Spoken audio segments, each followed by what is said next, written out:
What does it mean to plant your flag? It means you're not afraid. It means you're passionate about what you do. It means you're here to serve others. In business, in life. In good and bad. You aren't afraid to fly your colors proudly because you know you serve a greater purpose. This is the Plant Your Flag podcast with Mike Bean and Jeremy Mountain. Hey, welcome back to another episode of Plant Your Flag, the podcast. We started this podcast because we wanted to raise awareness and shed some light on what it's like to be a business owner and show that it can be done. It does take some hard work, but it's certainly possible. And hopefully we can inspire others to plant their flag, whether it's in their community or an online business, whatever it might be. So if you like what you hear today, please subscribe. If you're listening, whatever platform you're listening to, subscribe to that. Or if you're watching, please on YouTube, subscribe, and you won't miss an episode that way. We're super excited about having Eric Conrad here from Junkluggers of Buffalo. Likewise, thanks. And he serves all the Western New York area, picking up your junk. So we're going to dive in a little bit deper. But Eric, thanks a ton for joining us and taking some time out of your busy day. For sure, and feel free, all the puns you want. Okay, yeah, we'll get into the junk for sure. Wonderful. Yeah, so when it comes down to it, just like the very beginning part of things, what was it? Why did you plant your flag?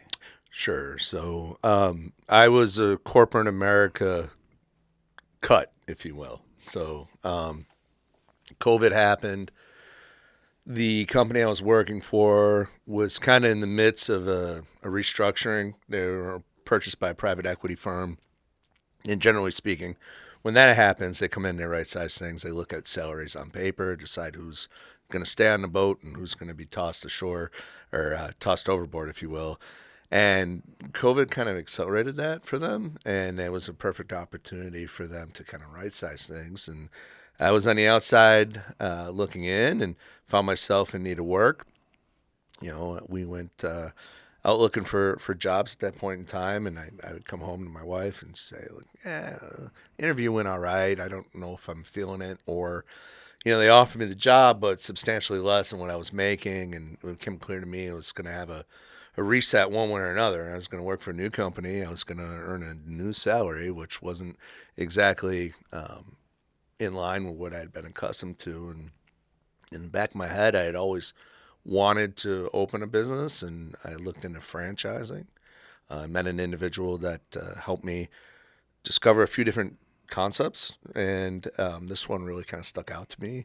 It was a great story behind it, and we did our homework on it and just decided, this is the time. If not now, when, right? It was midway through my career, so to speak. I had about 20 years of real work left on the dashboard, and I just couldn't fathom going back to an office and working for somebody else, so it was the time to do it. Oh, very cool. Now, was it something that, in your upbringing, did you have any influences that owned businesses, or did you have any experience? Like, where did you grow up? How did you? Maybe... So I grew up in Syracuse, just 2 hours east of us. Yeah. Went to Brockport and became a Western New Yorker sort of that way, the outskirts of Western New York. And simply enough, I was a Bills fan and just decided I didn't want to live in Rochester because I had gone to Brockport for a few years and kind of had that been there, done that attitude towards Rochester. Mm-hmm. My folks had relocated for a job transfer, and a lot of my friends weren't in Syracuse any longer. And so I just chose Buffalo because I like the Bills, and the bars are open till 4. And I'm like, that seems like a natural place for me, right? So I've been here 23 years. My wife's from Lancaster. I met her shortly after moving here, so it's kind of like God telling me something, stay here, plant your flag in Buffalo, if you will. Awesome. Yeah. But to your question, people in my family that are entrepreneurs, my grandparents owned a carpet cleaning business in the mid 70s. And when I was really young, they had moved down to Lakeland, Florida, which is sort of the middle of the state and kind of maybe a half hour from Tampa. And I remember, as a young kid, prank calling my grandmother because their home phone was also their business line. Oh, okay. So they would answer it for their carpet cleaning service all the time, and I'd change my voice and try and, screwing my grandma and like get halfway through booking a job and then, tell her exactly like, no, it's me. And she's like, you got me again. So I was kind of in the back of my head was neat. Like he had vans that were all lettered and they had all these machines and guys around that would come to the house in the morning and check in. And, towards the end of his life, he got a bitchin' Corvette and everything. And I'm like, that's pretty neat, own a business and kind of have that freedom and have all those guys working for you and that kind of thing. So I guess subconsciously, that's the first exposure I had to it. Right. And I never really had that thought manifest as an adult. You grew up in the 90s and Bill Clinton's on MTV telling you to go to college and get a real job and, find a white collar career. And, I took that path and I worked in offices and sales and product management and that kind of thing. And, it served me well in the beginning and then it just got dreadfully boring midway through. So that just found its way to the surface really during that whole COVID thing. So right, yeah, you bring up a good point when you talk about you're not getting bored. I can imagine you probably don't get bored. Is that like one of your personalities? Something new every you like to kind of move around. I'm sure you don't see the same situation like twice. No, correct. Yeah, in this current line of work, everything's different, right? We go to name brand department stores yesterday as we were talking before we started recording. Yeah. And there's an opportunity there to, do a pretty high volume job or, I just show up to somebody who's got new furniture coming on Friday and today's Wednesday. And they're like, all right, well, what's it going to cost to get rid of this? And how quickly can you do it? And those are easy turnkey ones. And then, full estate cleanouts too, right? So like you get the people that are of the baby boomer age and they're looking to downsize and go from a large house to a smaller house. Their kids are grown and have kids of their own and they're looking for the next stage of their life. Right. And so they need assistance in doing that. And our service and our brand kind of lends itself towards, taking care of their possessions. So a lot of similar situations, but every household's different. Every family's different. Right. Every customer's different. But, for the most part, it's the sense of helping somebody that we really like. That's cool. Yeah. I mean, it's you're providing a service that, it's I think probably super refreshing to the people after it's gone and it's out of their way. There's like to speak about like head trash, right? Right. So if you've got like all this clutter around you, it kind of, sticks inside your brain and, it's just always in the back of your mind. Like when can I get rid of this, that, and the other thing? Well, it helps people turn the page too. Yeah. So like when we're through here, I'm going to go up to Grand Island and there's, a pretty large removal job we're doing up there. And I met the daughter, which is the only daughter in the family. And she's like our age. And, she's telling me about her folks and this and that. Now it's just taking a long time for her to turn the page. It's the house that she grew up in. And she's like, we've done all we can and it's monopolizing our weekends. And I'm just ready to rip the Band-Aid off and get it done with and get this house on the market and move forward. Because their parents aren't well and they're older and things like that. And so, just the sense of like, all right, well, we're here to help you. We'll get it done. It'll be a day and a half. And you can just see the relief come over. Like, okay, good. Yeah. So in a situation like that, what do you do?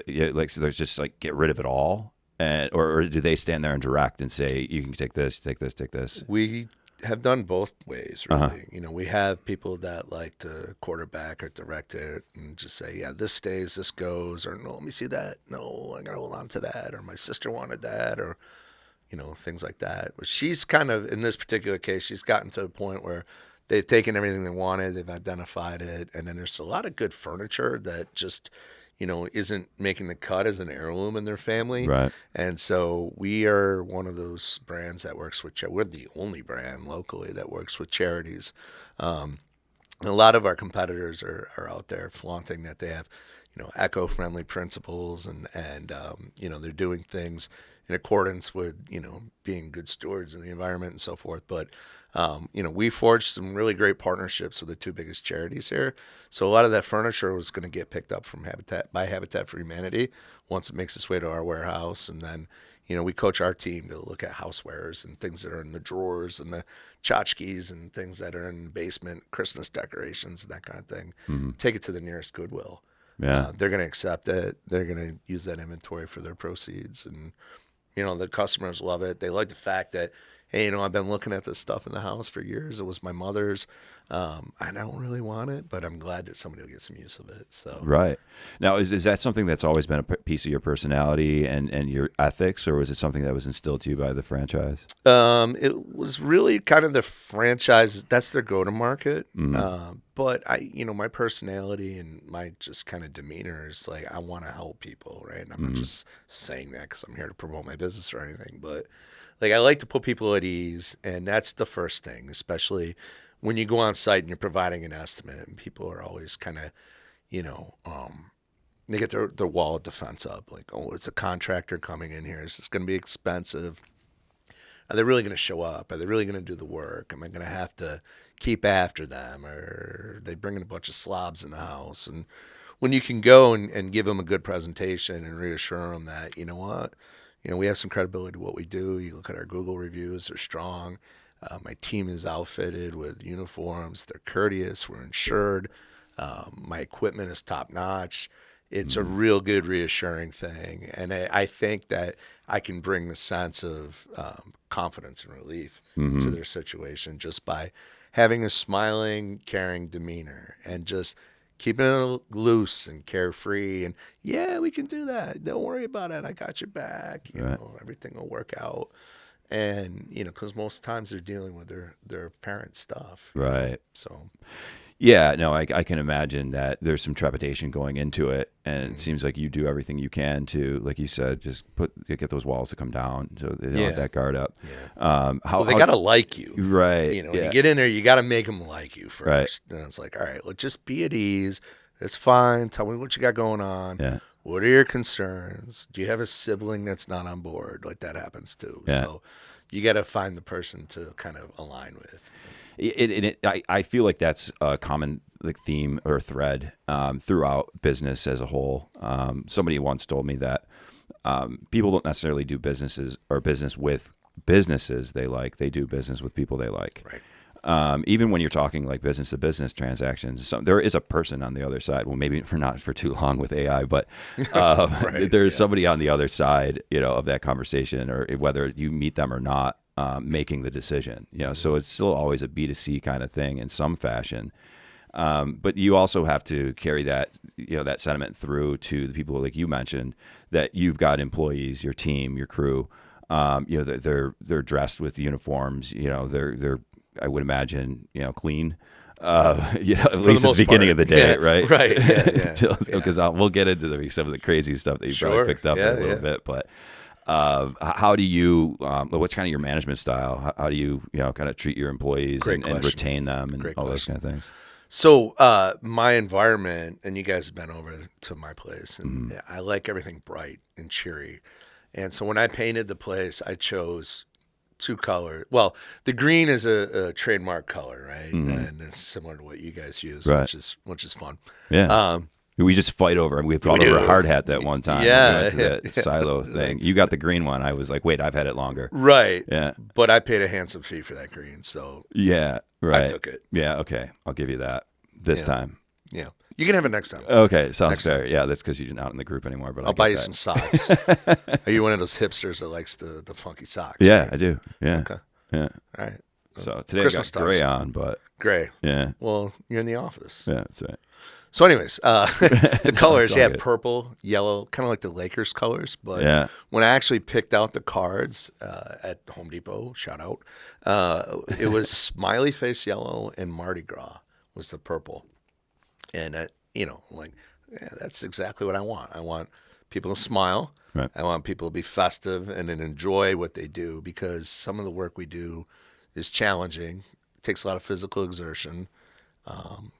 Kind of sucks in a lot of ways, right? Like really. You're in a dusty, dirty environment and attics and basements and things like that. And it's hard work.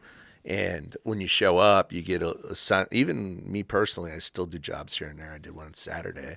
And the ride into the job, I'm like, I don't really want to want to do this. Like, F this. I don't want to do this. Yeah. And then you get there and it's like, all right, now I'm pumped up to do it. Show me what you got going.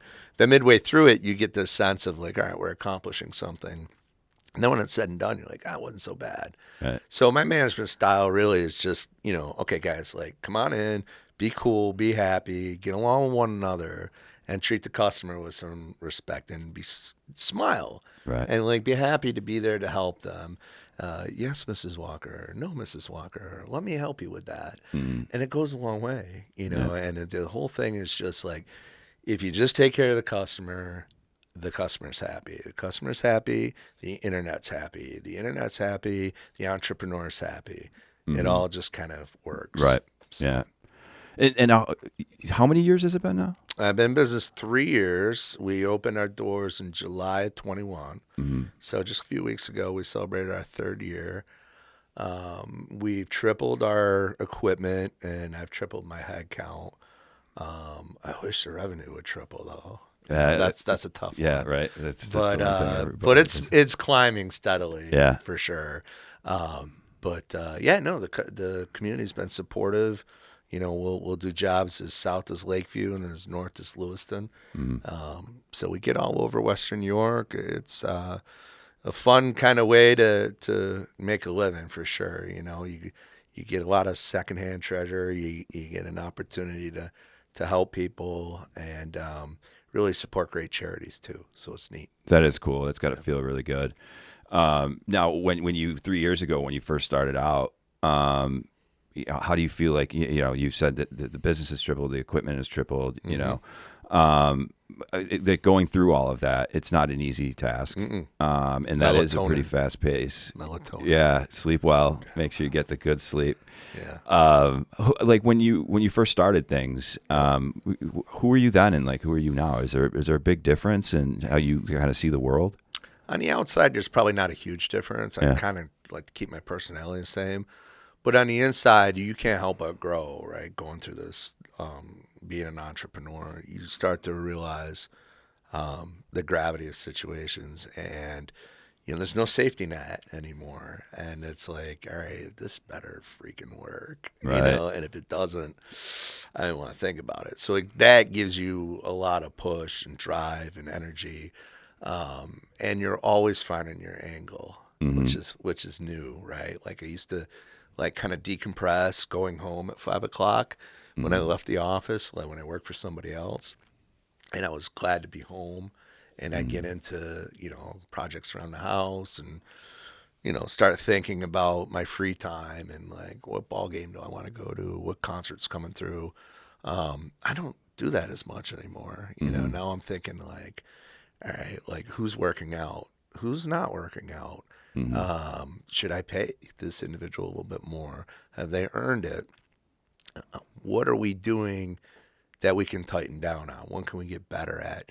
And it's that constant wheel of thought, and I carry my business cards everywhere. Yeah. I don't always dress like a dork with green and junk shirts and things like that, but I plenty of times dress like a dork and act like a dork. But it's more or less like, all right, there's always an opportunity to really kind of listen through like, all right, like this could be a potential customer, right? A good situation, or I could learn something from this individual, which is the cool part. Right. I think even more than making money and your own decisions Right. is learning from others. Like you and I are in some networking groups together, and the guys and gals that are in those groups, like you're learning a ton from them. Right. And you're meeting other people and you're understanding about other people's businesses, which has been really exhilarating and a good sense of, inspiration. Right. And it really helps you kind of socially kind of grow your network of people, which I didn't really think of consciously when I got into doing this. Right. It's just more or less like you have to network, you got to get your name out there. And like I probably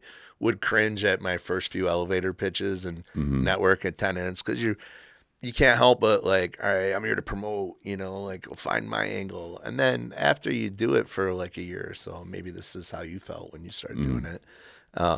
That kind of subsides, and you're like, all right, you're comfortable in your own skin. This is what we do. You sort of have all the answers on a tertiary when people ask you about your business. So Right. you're not scrambling. And you're more there to, just get to know people. Right. And as you know people and people like you and trust you and vice versa, Right. then all of a sudden, organically, things start happening for you. And that's been the cool part. Is this something that you gradually picked up on?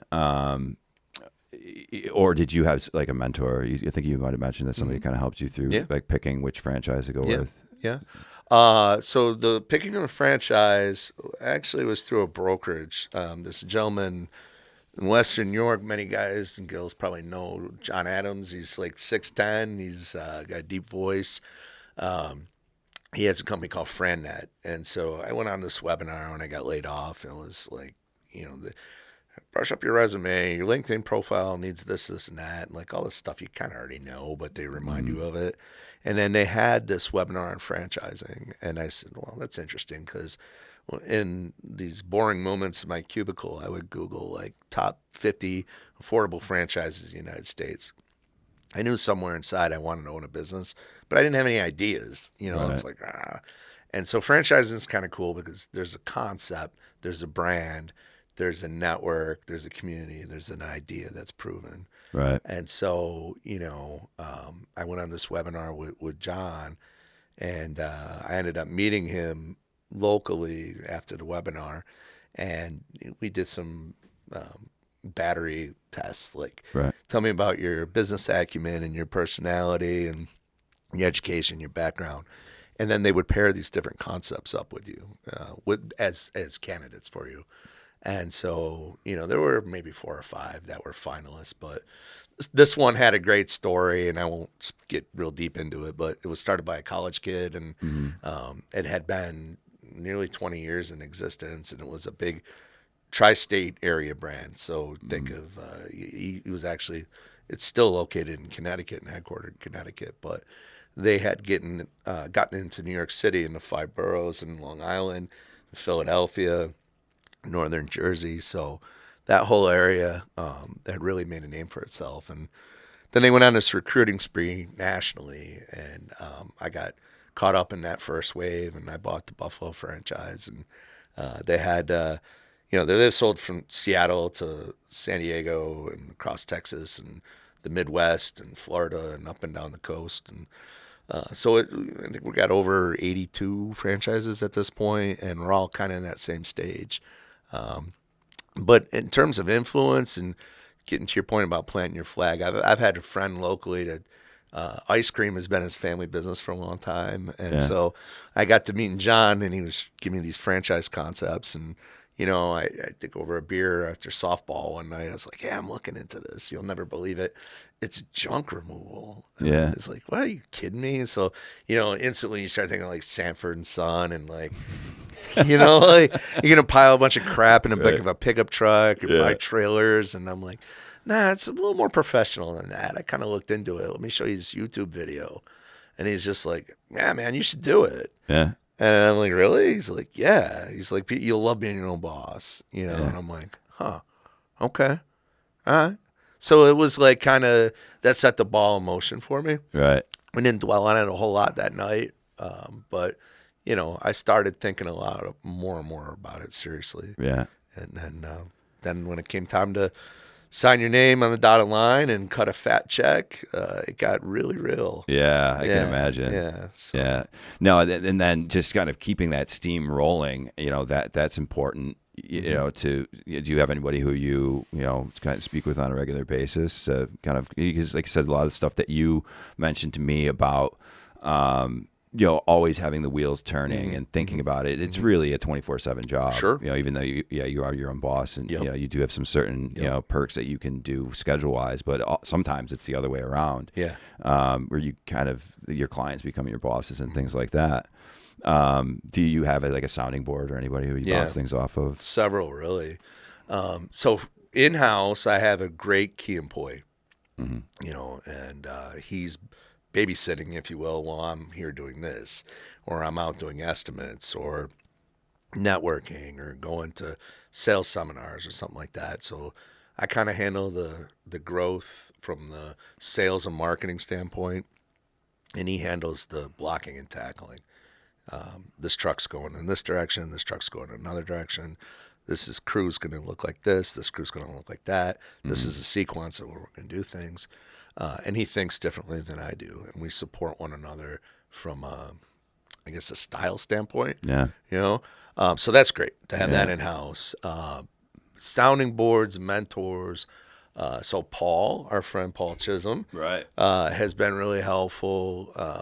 I ran into some challenges where I was a little concerned about money, right? And he's got a background in finance and things like that. So some coffee and some lunch together, and he gave me some different strategies and ideas. He's, a big brother, being kind, right? Right. So, yeah, I get that. Yeah. He's a great guy. We're using his coasters. I mean, well, he sold it to his son, but right. But yeah, no, that's a good way of putting it. Yeah. He's a great friend. Yeah. Great person to know. Yep. Very well respected. And he gives you a sense of relief and confidence when you talk to somebody that's been through it. Yeah. So he's one that comes to mind. There's others in networking that I've done that have kind of, have helped you through various situations. And there's others that are vendors that I've hired that have helped us specifically through very, direct challenges. So I use Anthony Bellani, if you've heard of Tony at all locally. He's got a company called Ep.6 Leader Growth. Okay. I've heard the name, but I couldn't place it. So he's got a really cool approach to leadership. He did this program at Buff State centered around creativity and art. So he's kind of entrenched with the art community a lot. And I went to one of his seminars at it was a gallery on the UB South Campus, I believe. And this is like February or March or something. And they had all these, there's a famous graffiti artist, and I can't remember what his name is, but he had a whole exhibit of his art. And you would go from station to station and look at a painting and look at a sculpture or whatever, and kind of jot down things, like randomly brainstorm ideas that come to your head. And it's like, I would look at the art and notice similarities. Like, okay, this is kind of his style. And it's circles and it's arrows. And I'm like, well, what does that mean? Like, totally an abstract concept. But just jot it down on paper and then look back at the business problem that you wrote on paper before he toured you through the art. And it's like, okay, well, now what does that art tell you relative to that business problem? Wow. And it was fascinating because I'm not really an art guy. Right. I'm like, I dig it, but I don't spend any free time going to art galleries. It's just not my bag. Right. But I mean, I'll be damned if it didn't open my eyes to something. And so we brought him in. I mentioned this key employee I have is my operations manager. We brought him in and hired him for a 6-week session, and we got some really good tangible results, and we're very process driven as a result of that. So he's been helpful. So there's two guys I wouldn't call out locally that are good friends at this point, and have really helped me grow the business from the inside. It's great to have that support system. What would you say it would be like one of the most important things, whether it be advice or just, whether it be choosing franchise versus, what qualities, what personalities, what advice kind of do you find that is important that you can kind of share for somebody who might be thinking about starting their business or maybe retooling their business and going a different direction? Right. The hardest part is arriving at the decision and the fortitude and the cojones to say, yeah, I'm going to do it. Yeah. That's where all the anguish is. And then once you make the decision, it's, nope, that's what I'm doing now. And you feel this, just sense of, okay, the relief of the decision is over. You've analyzed it 6 ways to Sunday. You decided you're going to do it. You put your name on a paper. You took out a loan. You arranged everything a certain way. You're prepared to live on nothing for a little while. Yeah. That's where you got to do all your homework, dot your I's, cross your T's. But once you do that, you just got to, it's like pinball, right? Like you pull the spring back and then that effing ball just takes off. Yeah. And you got to stick with it, and you can get batted from side to side, and it's going to hurt, and you're going to get bruised, and shit's going to happen, and you know, things are going to break, and people aren't going to work out, and you just got to keep hitting the flippers, or keep walking and going forward, and just keep that ball from coming down the center. Yeah. That's the whole thing. Yeah. And you just, it's a wild ride for sure. Yeah. And, you know, we're 3 years into it. So, we're still very much on the climb. And, you know, I keep thinking like, all right, what are the next 3 years going to be? Right. I got to jot that down on paper so nothing comes at me that I'm not prepared for. Right. Yeah, no, I love that analogy about the pinball aspect, and I think that I've never heard that before. I think that's brilliant. Have you taken any pinballs out of homes? No, you know, honestly, I don't think we have, but we've taken arcade games for sure. We've done. You remember the Magic Touch? It was on any bar in town, and you would pump quarters in. It was a trivia game. Okay, yeah, You know what I mean? Yeah, Right? We yeah. had a couple of those, which were kind of fun Yeah. until we ran out of quarters, and we didn't have the key to like retrieve them. No, So, I mean, I think you probably could have gotten a locksmith cheaper than the quarters you probably pumped into it. I assure you, it was properly recycled. Okay, in your basement. That's No, that's where you make the real money. I Let's come on. Let's call it what it is. You've got Right. those lined up at your place. Yeah, like I got something. I usually have like the trench coat with all the costume jewelry, you know, stuff that you put on your wrist. Yeah. Right. Yeah. I mean, I got something for you actually. I got a whole kit. All right. Cool. But I'll go over there, hook me up. Get me some socks. Yeah, man. I got all the stuffers for you this holiday season. I like it. I'll keep you in mind. You're on my list. All right. No, we get cool stuff, man. We get air hockey tables. We got, you know, arcade game. Well, not arcade games, but Nintendo games, NES systems, Atari games. We've gotten comic books, baseball cards, football cards, hockey cards, Pokemon, which I don't know, it kind of loses. It's lost on me. I'm too old for that. Yeah, me too. I don't get it. But my employees all geek out about it. It's like, oh, what's a Pikachu? What's up? I'm like, yeah, it's a blob. Yeah, it is. right? Yeah, totally. Yeah, I was thinking the same thing. It's anime. Like, Yeah. cool. Like, Yeah. put it over there. Rock out with that. Yeah, but no, it's cool. We get some neat stuff, and that's kind of part of the fun, really. Yeah. You know. What's the wildest thing that you've seen? No filter. No filter? Are you Yeah, serious? Yeah, anything. This man had a sex dungeon in his attic. Oh, you can't do that while I'm Right? drinking. You didn't see that one coming, did you? No, neither. No, did he, no, but yeah. So that was interesting, Mm-hmm. and we had to kind of use the right terminology when you were discussing the disassembly of a lot of things Okay. that were there. Wow. So yeah, So did you walk into this like not knowing? no, she phrased it as workout equipment, Oh. and then we went up there and Were they it's like, fit? well, he had passed. Oh. This is her father. Oh, okay. But I'm sorry if I missed that. I was just a little distracted.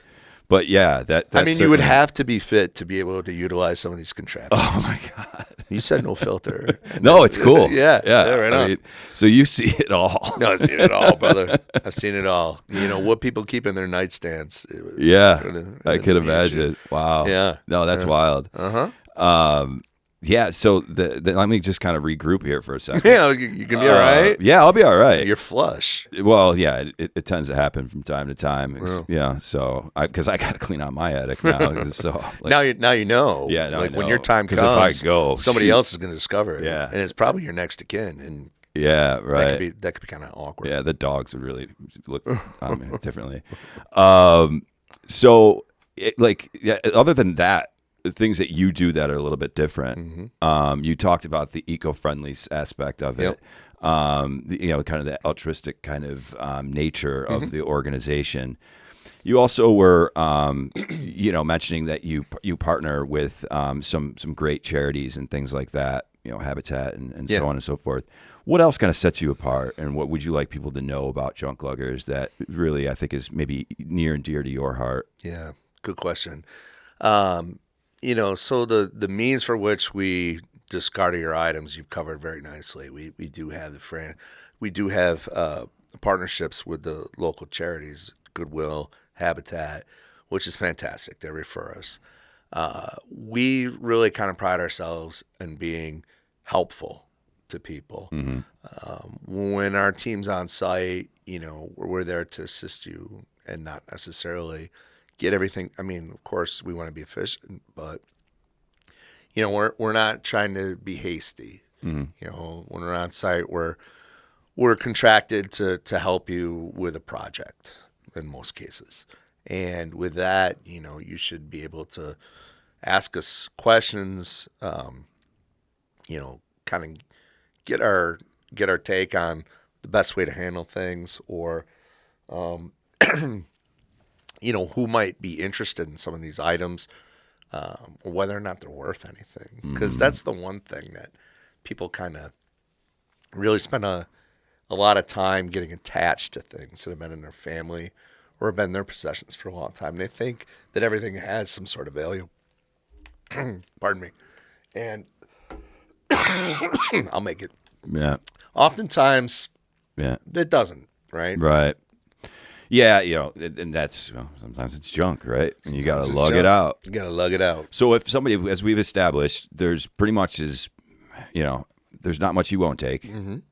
If somebody has some junk and they want it lugged out of there, how do they get in touch with you? And if you can just kind of get a quick process as we're wrapping up. Sure. Yeah. So you can check out our website, www.junkluggers.com/Buffalo and 1-800-LUG-JUNK. Those are two best ways to get an idea of how it is we go about things. The 800 number is going to lead to our appointment center, which is open till 11 p.m.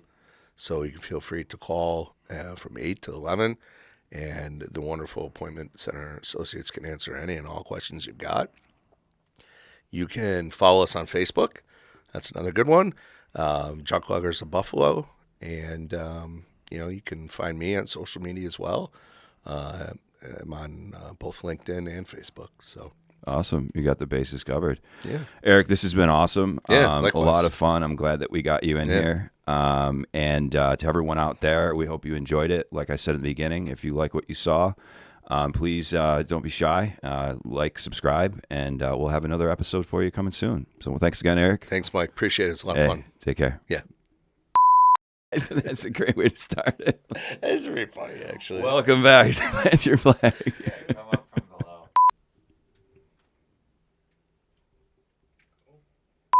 There's no light up front? There's no pilot light. Am I properly modulated? Yeah. Oh, this is great. Yeah. You want to hit it in mid dome, right? All right. All right. And we're out. Cool. Cool. That wasn't so hard. Dude, that's funny. The sex dungeon? Yeah. Yeah. So